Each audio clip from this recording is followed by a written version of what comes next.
Bismillahirrahmanirrahim. Assalamualaikum warahmatullahi wabarakatuh. Saya Triana Novianti, NPM 102210051.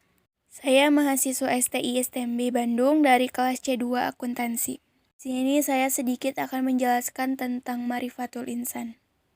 Yang pertama, Ta'rif al-Insan, artinya pengenalan manusia. Manusia adalah salah satu makhluk ciptaan Allah yang memiliki peranan penting dalam kehidupan di muka bumi. Manusia juga dipandang sebagai makhluk yang paling tinggi derajatnya dibandingkan makhluk Allah lainnya. Dari manakah asal manusia? Sudah dijelaskan dalam Quran Surat As-Sajdah ayat 7-9 yang artinya, yang membuat segala sesuatu yang Dia ciptakan sebaik-baiknya dan yang memulai penciptaan manusia dari tanah. Kemudian, Dia menjadikan keturunannya dari saripati air yang hina. Kemudian, Dia menyempurnakan dan meniupkan ke dalamnya roh. Dan Dia menjadikan bagi kamu pendengaran, penglihatan, dan hati. Apa saja yang ada pada manusia? Pertama, al-qalbu atau hati. Ingatlah bahwa di dalam jasad itu ada segumpal daging. Jika ia rusak, maka rusak pula seluruh jasad. Ketahuilah bahwa ia adalah hati.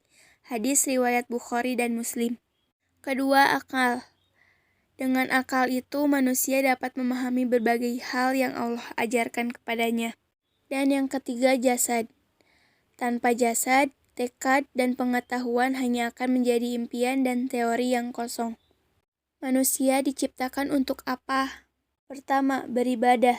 Dalam kehidupan di dunia ini, manusia diberi tugas-tugas agama, yaitu mengerjakan perintah dalam menjauhi larangan, di mana jika kita mengerjakan mereka mendapatkan pahala, dan jika kita tinggalkan akan mendapatkan siksa. Kedua, menjadi khalifah. Maknanya adalah menugaskan kepada manusia untuk mengelola bumi dan memberlakukan perintah-perintah Allah Ta'ala, di mana sebagiannya akan digantikan oleh yang lain. Lalu balasan. Balasan dibagi menjadi dua, yaitu balasan yang baik dan balasan yang buruk. Mereka yang melakukan amal kebajikan akan memperoleh balasan kebaikan yang setimpal, bahkan pahala yang lebih baik dari apa yang telah mereka kerjakan. Sementara bagi orang-orang yang ingkar kepada perintah-perintah Allah Ta'ala adalah azab yang keras yang setimpal dengan keingkarannya. Yang kedua, mengenal hakikat manusia. Pertama, makhluk. Makhluk berada di atas fitrah atau alal fitrah. Maksudnya adalah diciptakan oleh Allah Ta'ala berada dalam kecenderungan dan kepada kebenaran dan patuh kepadanya.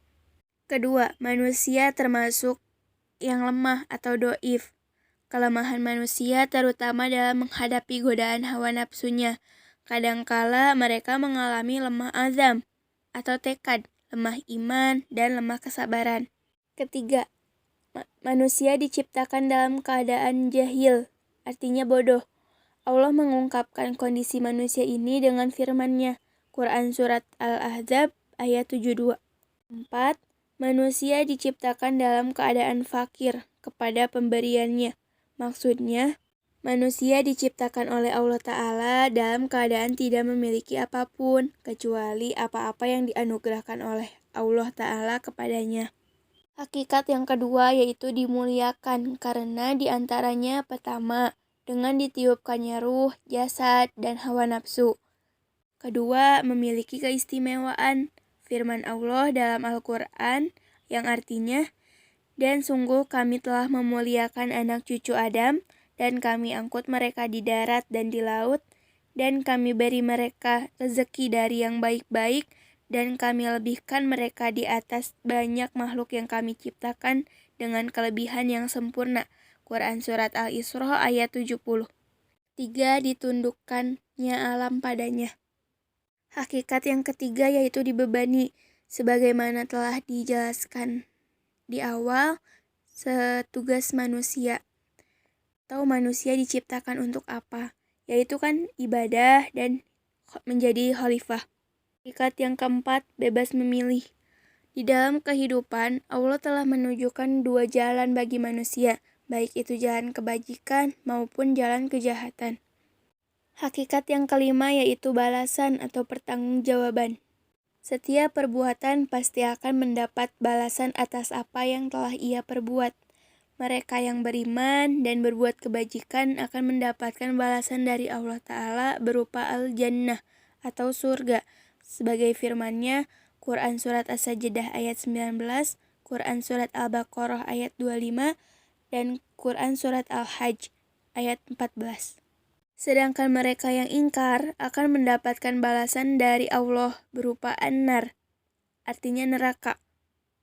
Sekarang yang ketiga, potensi manusia.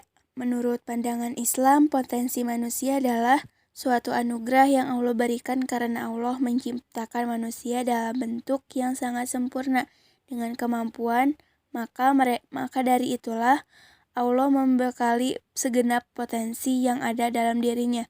Potensi itu meliputi potensi jasmani, rohani, dan akal. Kedua, al-mas'uliyah atau tanggung jawab.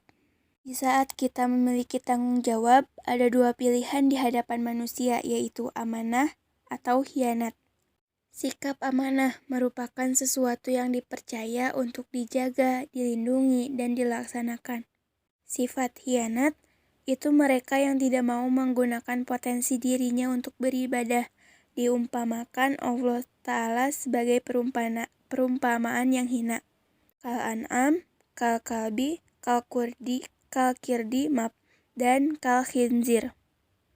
Lalu selanjutnya ada nafsul insan, artinya jiwa manusia. Nafsul insan yaitu suatu keinginan dalam diri manusia atau yang biasa disebut hawa nafsu dari hati seseorang, yang dimana hawa nafsu itu bisa membawa kita ke dalam kebaikan atau bahkan juga bisa menjerumuskan kita kepada keburukan. Tingkatan nafsu manusia terbagi menjadi 3 tingkatan. Yang pertama, nafsu mutmainah. Nafsu ini memuat pemiliknya merasa berpuas diri dalam pengabdiannya kepada Tuhan. Dia juga akan selalu berbuat amal soleh. Yang kedua, nafsu lawamah atau jiwa yang menyesali diri. Jiwa yang seperti ini kecenderungannya masih terpengaruhi rasio. Inilah yang membuat jiwa berada dalam keadaan ragu memilih. Yang ketiga, nafsu amaratu bisu'i atau jiwa yang memerintahkan kepada kejelekan. Maka biasanya jiwa yang seperti ini cenderung kepada syahwat semata. Pembahasan terakhir yaitu sifatul insan, artinya sifat manusia. Sifat manusia sangat ditentukan oleh intensitas dan efektivitas usahanya dalam melakukan tazkiyatun nafs, karena Allah telah mengilhamkan kepada jiwanya yaitu fujur dan takwa. Ciri-ciri orang yang memiliki sifat fujur ialah 1. Tergesa-gesa, 2. Berkeluh kesah, 3. Gelisah, tak mau berbuat baik, pelit, kufur, dan zalim. Selanjutnya takwa. Takwa dalam Al-Quran memiliki 3 makna, yaitu 1. Takut kepada Allah dan pengakuan superioritas Allah, 2. Taat dan beribadah, 3. Pembersihan hati dari noda dan dosa. Orang yang bertakwa akan senantiasa bersyukur, bersabar, penyayang, bijaksana, suka bertaubat, lemah lembut, penyantun, senantiasa jujur, dan dapat dipercaya. Mungkin segitu yang bisa saya sampaikan. Semoga bermanfaat dan mohon maaf bila ada salah-salah kata. Wabillahi taufiq wal hidayah. Wassalamualaikum warahmatullahi wabarakatuh.